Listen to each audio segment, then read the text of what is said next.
Peraí, tem mais alguém aí. Alô? Bom, professor, é Rony Cardoso, tudo bom? Rony, tudo bem? Professor, eu estou com uma dúvida, não tem muito a ver com o que o senhor está falando neste momento. Se eu puder esclarecer ao longo do programa, estaria grato. Na leitura dos seus livros, o senhor recorre ao conceito de eviternidade, para Sim. explicar algumas coisas. E eu acho que eu não entendi muito bem onde pode ocorrer isso. Eu acho que eu não consegui captar o conceito de eviternidade se eu puder. Não, mas é muito simples. A definição de eternidade, a definição técnica, foi dada já há muito tempo pelo filósofo Boécio. Ele diz: a eternidade é a posse plena e instantânea de todos os seus momentos. Então quer dizer que a eternidade é aquilo que paira acima do tempo imutavelmente. Perenidade quer dizer sempre duração sem limite. Perenidade é um tipo de tempo. Então, por exemplo, você, quando você morrer, quando seu corpo acabar, você vai ter uma duração ilimitada, você continua vivendo, mas acontece que você não é eterno. Por quê? Porque você foi criado. Você não é superior ao tempo. Quer dizer, quando a igreja nos promete a vida eterna, é uma, como dizer, uma figura linguar. Eterno é Deus. Nós nos tornamos apenas perenes, porque nós não retroagimos no tempo. Né? Nós não estamos presentes no passado anterior ao nosso nascimento. Nós temos um começo. Então é isso que se chama eviternidade. Eviternidade ou perenidade, né? É aquilo que tem uma duração ilimitada, mas não está acima do tempo, como a eternidade. Então é a famosa teoria do triplo tempo. Você tem o tempo, a perenidade e a eternidade. Entendeu agora? Caiu a ligação dele, mas está aí explicado, então ele pode ouvir e se houver alguma dúvida, volta a telefonar. Se houver alguma... Eu tenho um livro muito bom sobre isso, que é o livro do Ananda Coomaraswamy, que se chama Tempo e Eternidade, dá a explicação técnica disso conforme aparece nas várias tradições religiosas, sempre com o mesmo sentido. Quer dizer, neste ponto, as várias religiões são coincidentes. As religiões, não só, também a tradição filosófica também é coincidente nessa ideia do triplo tempo. Tem alguém mais alguém na linha aí? Marcos Ribeirão. Marcos de Ribeirão, tudo bem? Alô? Tudo bem.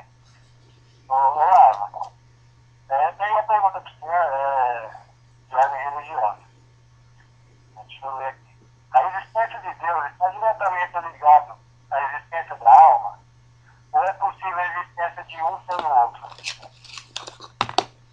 As almas humanas foram criadas a partir de um determinado momento. Você leu, isso está explicado no primeiro capítulo do Gênesis.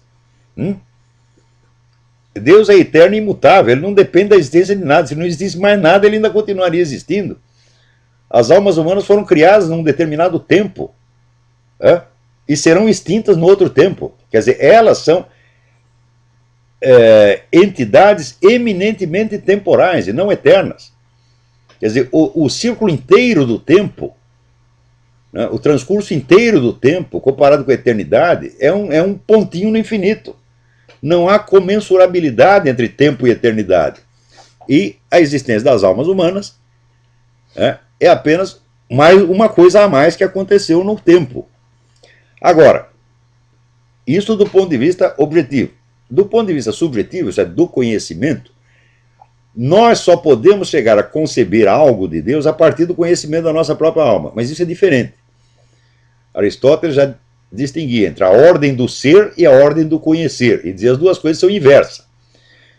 A ordem de importância dos fatores causais é inversa em relação à ordem com que você as conhece. Quer dizer, você vai sempre da superfície para o centro, da periferia para o miolo. Então, quer dizer, nós conhecemos Deus a partir da experiência da nossa própria alma, mas não quer dizer que a alma seja importante na ordem dos fatores. Quer dizer, Deus vem infinitamente antes, tanto no sentido temporal quanto no sentido lógico. Mas nós conhecemos Deus através do conhecimento da nossa própria alma.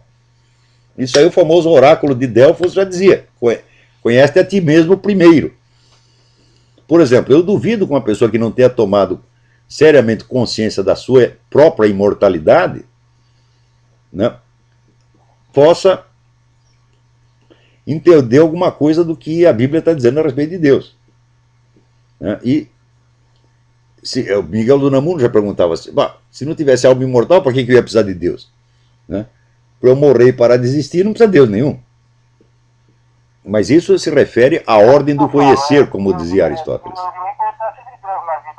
Espera aí, não entendi. Não entendi.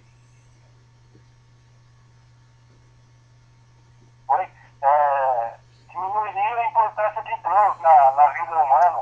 Sim, se não houvesse imortalidade, a importância de Deus na vida seria nenhuma. Quer dizer, seria uma coisa indiferente, tanto faz ter Deus como não é ter Deus, que nós vamos morrer e desaparecer mesmo.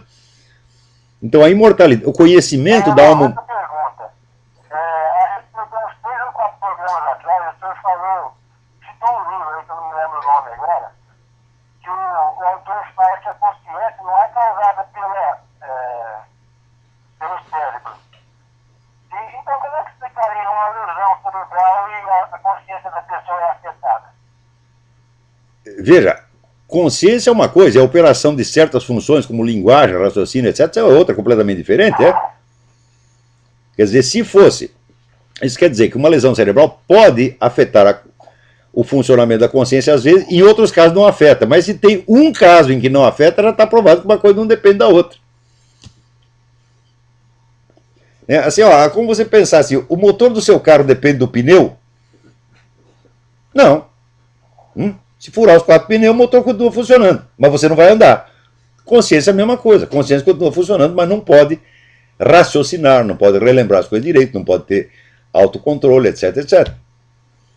Então, não existe... Uma pessoa que tem uma lesão cerebral, por exemplo, pode ser que ela tenha uma consciência igual a gente?